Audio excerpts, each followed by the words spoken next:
I'm the Chief Executive of the New Engineering Foundation. My name is Saad. We work with many colleges in the United Kingdom, over 200 colleges, and we support them in different ways, including professional development. When I visit companies, and I have been an employer myself, I ran a NASDAQ company, I've been a principal, I've headed up a policy area within the government.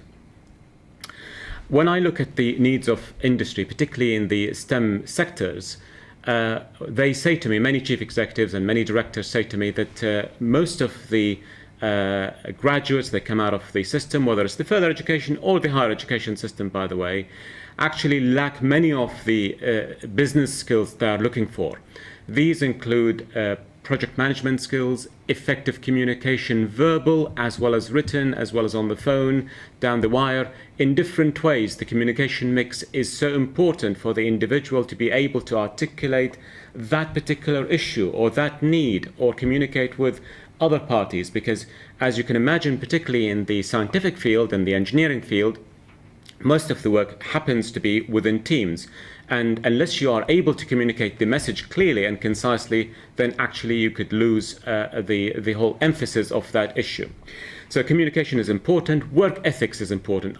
Arriving on time, being able to put in as much as you're taking out of the company, so the company doesn't owe you the job. It's actually part of building that company, and you should be part of it. And you should exercise pride and accountability and responsibility. And I think these are the sort of things that often companies feel are lacking in many of our students today.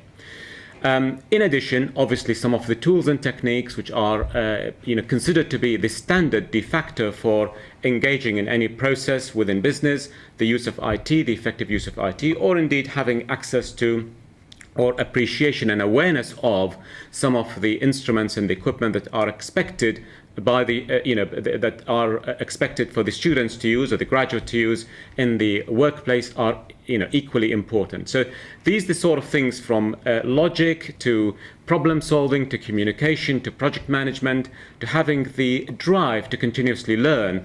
These are the sort of things that companies often are searching for and finding it very difficult in locating those features and skills and characteristics in our graduates and students. If I then move into looking at some of the shortages in the marketplace, today we are experiencing tremendous gaps, as I said, as a result of a number of drivers. One could be the aging workforce, and many companies like the National Grid will be replacing a tremendous number of their workforce soon, and they need to have that ability to replenish and replace and transfer the skills from the older generation into the new generation that could then help the company to take it to a new place. The second driver could be political, and if we are changing, for example, the way we consume energy in this country as a result of the climate change policies internationally and at European wide, then these policies will dictate that we will need to change and shape the way in which we consume energy in this country, and therefore skills will be required. For example, auditing skills of energy are needed. Now, are we then prepared? What is the state of readiness of the colleges and the institutions to respond to some of the challenges that are outside there? And the third challenge is the sheer drive of disruptive technologies.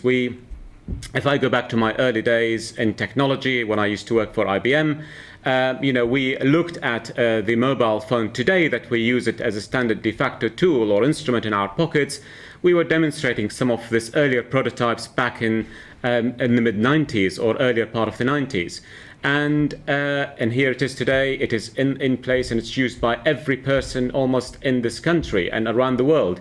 So we need to anticipate the change that disruptive technologies and innovations, like now the cloud we will be experiencing, how that will affect the behavior and the way in which colleges undertake and execute their businesses, because there are new business models that we will need to embrace, not just technologies, but models as well.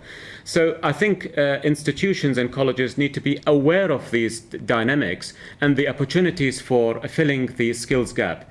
Why are we recruiting from overseas when we have today a large number of unemployed in, queuing up for the dole? And I think that is absolutely irresponsible on behalf of the educational system and the systems generally speaking here, in terms of not addressing the issues head on, in terms, do we have the right qualifications? Do we have the right training systems?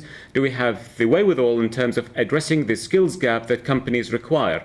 If I look at the development of the shores of Kent, the Thanet development, the largest wind farm in Europe, most of that construction was done by Europeans, by people from overseas. And at the same time, we have a significant unemployment in this country, particularly at the young age group between 16 and 24.